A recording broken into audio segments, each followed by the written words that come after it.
Today, we're diving into the crucial topic of perimenopause as well as menopause with Dr. Simone Silva, founder of the Hormonal Health Wellness Center, as well as Laura Johnston, CEO of PHYTOCEUTICS. Now, they're going to be sharing their insights on understanding these transitional phases and exploring how PHYTOCEUTICS can support women through this journey. Ladies, thank you for being here. It's good to see you.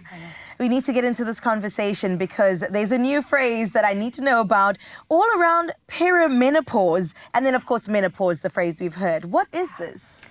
So perimenopause is such a huge time in a woman's life, and we've got to start talking about this because it's the time before the menopause, but not a year or two or three. It can actually start 10 to 15 years before we hit menopause, which means that women can be in this transitionary stage for a really long time, and it really, really is a state of flux. So during this time, our hormones are going a little bit crazy, and they're up and down, and this can really change and frame so much for us as women in our lives. So when we start raging and tearing, we might think that there's something up with our relationship or with our career, and meanwhile, our hormones are actually just going berserk, and we really need to understand what's happening.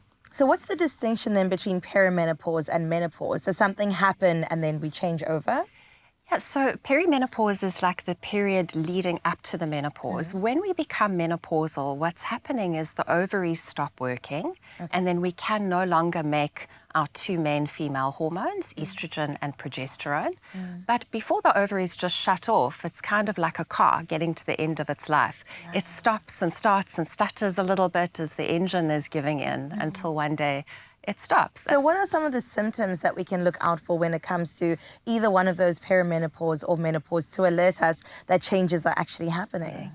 So the first thing that we can look to are the obvious signs around our menstrual cycles. So when we're perimenopausal, we may have heavier cycles initially, and then as we get closer to our menopausal years, we may actually start skipping cycles, or they may get lighter. PMS symptoms can often get worse: breast tenderness, bloating, swelling.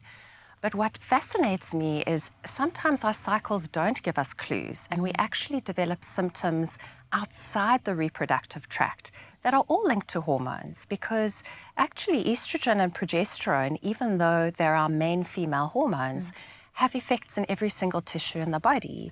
So sometimes poor sleep is a symptom, sometimes hair loss is a symptom, sometimes an achy joint is a symptom.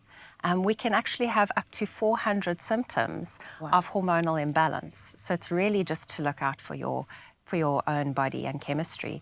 But when we actually hit menopause, then we start to see periods disappear altogether, and then the really well spoken about common symptoms like hot flushes, night sweats, and changes in mood beginning to appear. I'm thinking now, how do I actually manage this, right? You get to the age 40s going on to 50s, you're hoping that there's a solution. Laura, maybe you can speak to some of the management of these imbalance in hormones.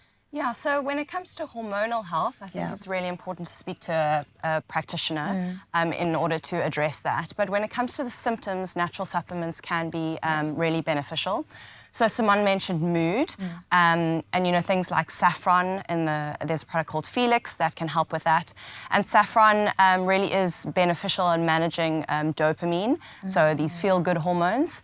And then also, funnily enough, new studies have come out that Felix is really good at satiety. So, you know, with these fluctuating hormones, you can also have strange cravings and, you know, differences in appetite. And then, you know, also changes in mood and sleep. You can look at adaptogens like ashwagandha that help decrease stress and help assist with sleep. Probiotics to manage that gut-brain axis, which also assist with mood, is incredibly important. Okay, and then supplements maybe alongside things like stress management, diet perhaps. Do these all have an impact? Do they play a role? Absolutely. I think stress management is so critical, because if the body is in a stressed state or an inflamed state, it's in danger zone. So it's not going to be in let's make lots of female hormones and let's get sexy zone. So actually female hormone production suffers when we're in stress. It affects fertility. It affects how severe a perimenopause we're going to have. So really, really managing stress with lifestyle tools and supplements like ashwagandha can be really, really beneficial. Absolutely. And diet-wise, Laura, you could Speak to that. Yeah, I think with diet, especially as you get older, sarcopenia or the wasting of muscles is quite a big thing. So, maintaining a higher protein diet is important as you age. And then fiber is incredibly important for your gut health, and just balancing your meals. I'm not a huge fan of fasting, particularly when it comes to balanced hormones. There's not a one-size-fits-all, so it might benefit some people.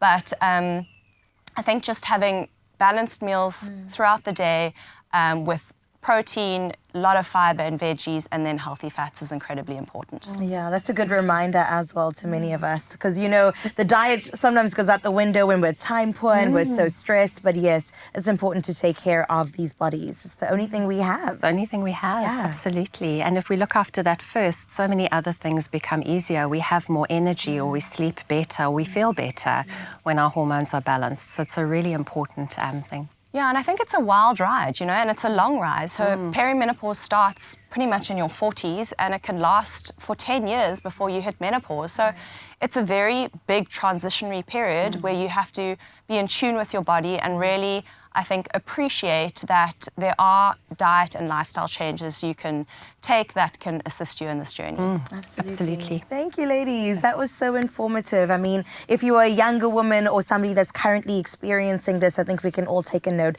out of these books. And also with the help of PHYTOCEUTICS, we can definitely be okay at the end of the day. And Mzansi, listen to this. You stand a chance to win a 1,000 Rand PHYTOCEUTICS voucher this morning. Now, to enter, all you have to do is take the PHYTOCEUTICS health quiz on PHYTOCEUTICS.com/Expresso. And of course, T's and C's can be found on expressoshow.com.